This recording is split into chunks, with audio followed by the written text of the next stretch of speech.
we present Beowulf, an original adaptation, written and read for you by Jon Buckeridge.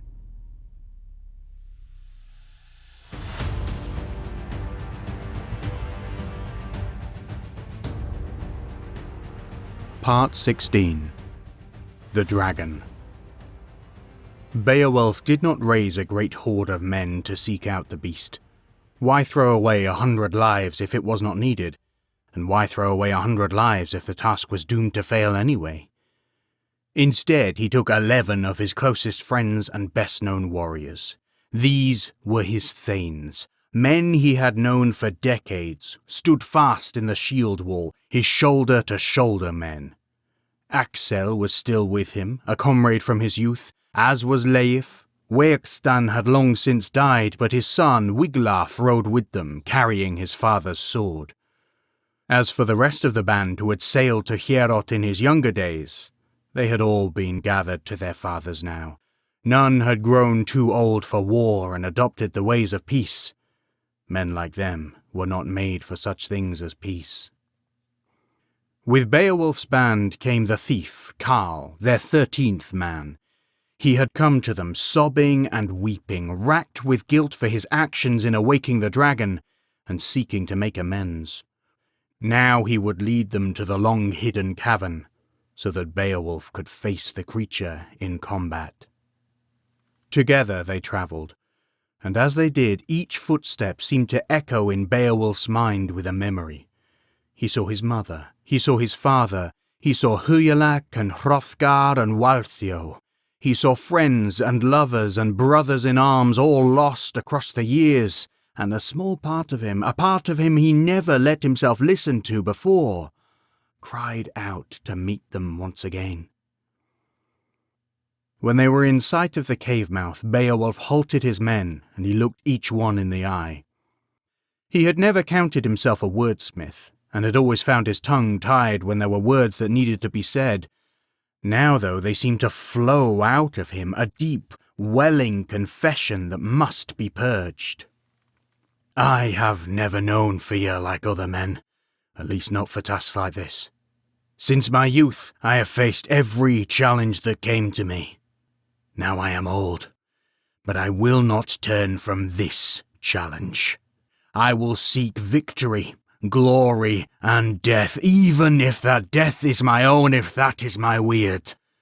I do not ask for any man to come and face this creature with me, but wait here, friends, wait and watch and witness, whether Beowulf, Ecgtheow's son, shall triumph or fall. He clasped each man by the arm or embraced them, touching foreheads with others or exchanging a final few words. None of them would say it, but all of them knew the truth of what he went to do.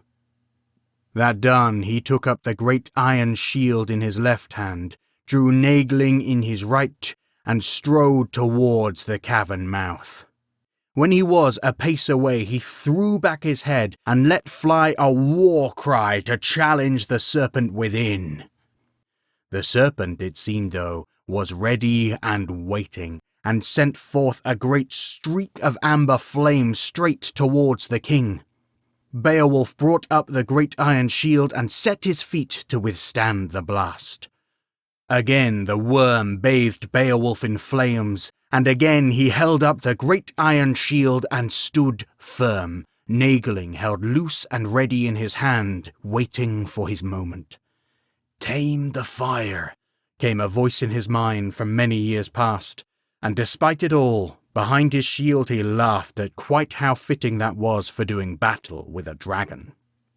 The great creature coiled and undulated in the cave, clearly confused that its gouts of fire had not ended the man as it had ended so many before. It writhed towards Beowulf a third time and let loose another jet of flame, a bright, brilliant white in the dark of the cavern. So long and so hot was this flame that Beowulf's iron shield began to melt at the edges, but this was the moment he had been waiting for. As the dragon's flame died and it hauled in breath for another, Beowulf lunged forward and struck down with Naegling directly at the serpent's neck. The mighty blade had served Beowulf faithfully for 50 years. Though it was not giant-made, it was an ancient heirloom of his house, and there was no sword like it in all the world. As it arced forward in a perfect, practiced motion, Beowulf felt that old, familiar battle-lust bloom in his heart. The thrill of the killing strike, the heady exhilaration of facing an opponent, of facing death, and coming out the victor. Bright blood burst from the dragon's neck, and from the mouth of the cave Beowulf's men let out a cry of victory. But it died in their throats. Beowulf's blade may well have drawn blood, but it was far from a killing strike, and the dragon's scales had done far worse in return. In his hand, Beowulf's sword was now nothing more than a shattered shard. His ancient blade, Naegling, was broken. Sensing triumph, the dragon surged towards him, and for the first time, Beowulf gave ground. The beast sent out another stream of fire, and he only just managed to get the shield up in front of him, backing away all the while. The serpent coiled and unfurled again, and it struck out at Beowulf, seizing his armoured shoulder in its mighty jaws and driving him down to the ground, the shield held limply before him. It was only the work of Wayland's mail that meant Beowulf's arm stayed attached to his body, but inside he felt something break. Once more the dragon wreathed the cave in fire, and Beowulf cried out as the flames finally found him. In the cave mouth, Beowulf's men, his comrades in countless battles, his brothers in arms, fled for their lives. Though they had faced many horrors by his side, it had always been Beowulf who had rallied the men, always Beowulf who won the day. Now none could stand to see their captain, their king, their lord who had always seemed indestructible, so defeated. One by one, they abandoned him. All save Wiglaf, Wegstan's son. He called out to the men as they turned to flee. "Stand!" he yelled. "Stand now! Our king needs us! He has been good and true to us all these years. We must be true to him now! Stand!" He reached out and grabbed hold of Axel's wrist as the man backed away in horror. "Not you, Axel, surely not you. You who have known him all these years." Axel stared at him down his nose, pride writ large on his features. "Do not speak to me of duty, boy. I have walked with the king since before you were born." "And will you abandon him now?" Wiglaf asked, incredulous. From the cave there was another flash of fire, and another cry from the injured Beowulf, now crouching behind a rock for cover. Pride warred with pity on Axel's face, and at last he looked down. His silver-white hair hung loose as he dipped his head. "It's a dragon, boy," the old warrior said, a picture of defeat. "If he cannot stand against it—" His voice trailed off, but Wiglaf heard the meaning clearly. If the great and mighty Beowulf could not defeat the dragon, then what chance did they have? Nodding, he let go of the old warrior's wrist, and the man turned to flee. Wiglaf turned back, though. He saw the pain of his king, saw the way he still struggled to stand and face the dragon, even though it was likely fruitless, and he knew he could not leave him to stand alone. Drawing his father's sword, the giant-made blade, he charged forward, letting out a battle cry of his own, and the dragon turned to face him. Wiglaf's wooden shield was no use against dragon flames, so he threw it aside, dodging and darting around jets of fire. The creature seemed bemused by him and flicked a taloned claw in his direction. Again Wiglaf dodged, and the worm growled at him, turning its great head to attack once more with fire.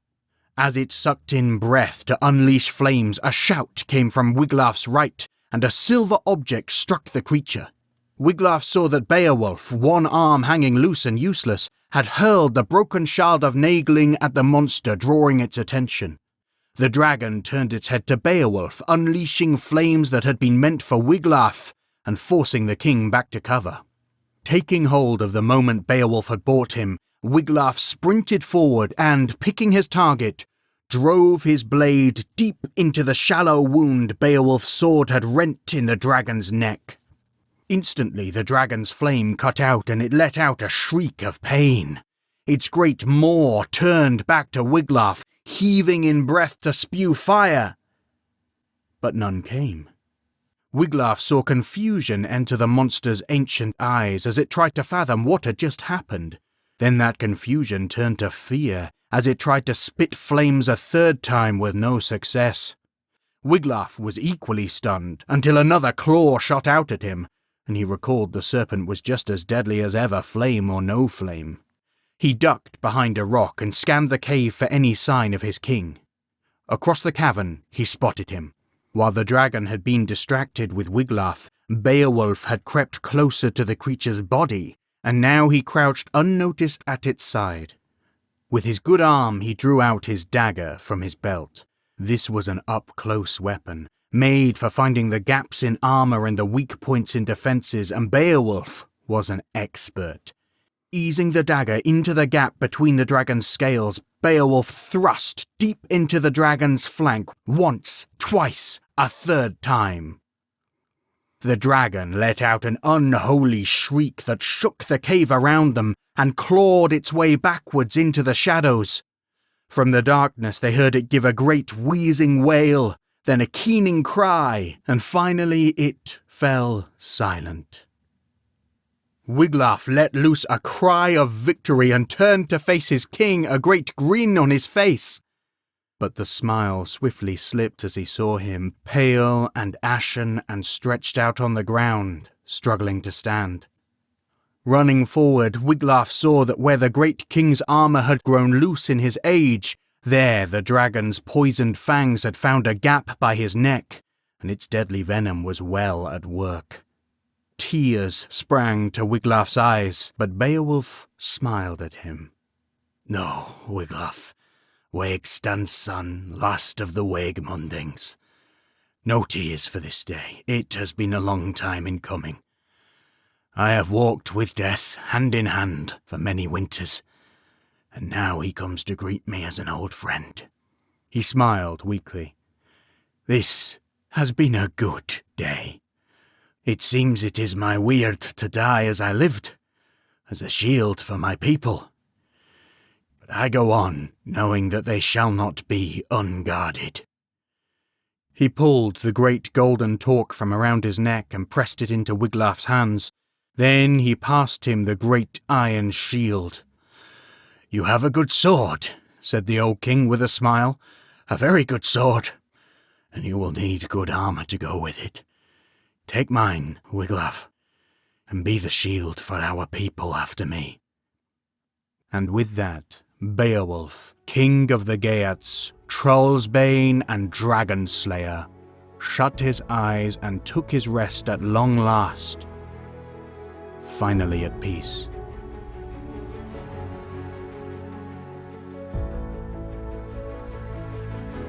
Thanks for listening.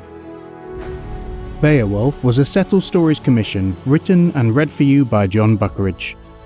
Story editor was Miriam Sarin. Intro music was Warrior by Hartzman. Outro music was Travel in the Ocean by Monument Music. It was a Parable Arts production.